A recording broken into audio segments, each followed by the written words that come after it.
Hello everyone, ito na po yung part 2 ng onion farm ni Albert de la Cruz ng Barangay Pesa, Bungaba, Nueva Ecija. Ito po yung kanyang hasera. Bali, nakalagay na po sa red bag yung mga sibuyas. Tapos ilan-ilan na lang po yung ginugupit ng mga farm worker. Ito po si Ate Gelly. Ilan na po yung nagupit yung sibuyas? Ano pa lang, 30 plus pa lang. 30 plus times sa 50. E di, ano na din yun po? 1.5. May kalagang po kayo doon? Mabilis po kayo maggupit. Bilis mo rin. Papakita po natin yung area. Ayan.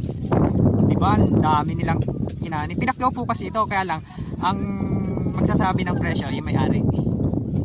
Ito po, ayan po. Ayan, ganyan karami. Halos, ang estimate po kasi ng nakapakyaw, nasa 700 support. Kasama na po doon yung reject. Ayan po, oh. Ganyan kadami, walang pula. Tatanungin natin si Kuya. Kuya, marami na kayo nito. Aling nyo na?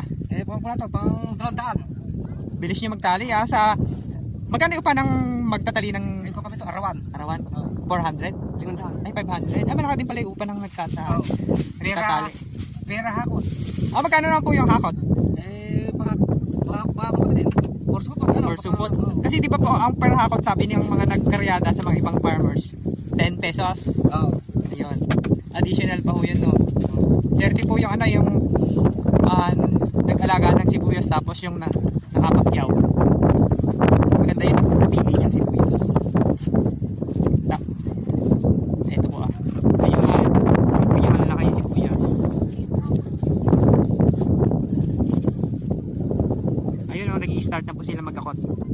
Bali lalabas sa puto kasi sa gawin ng bukid para pag hinakot ng truck, ready na.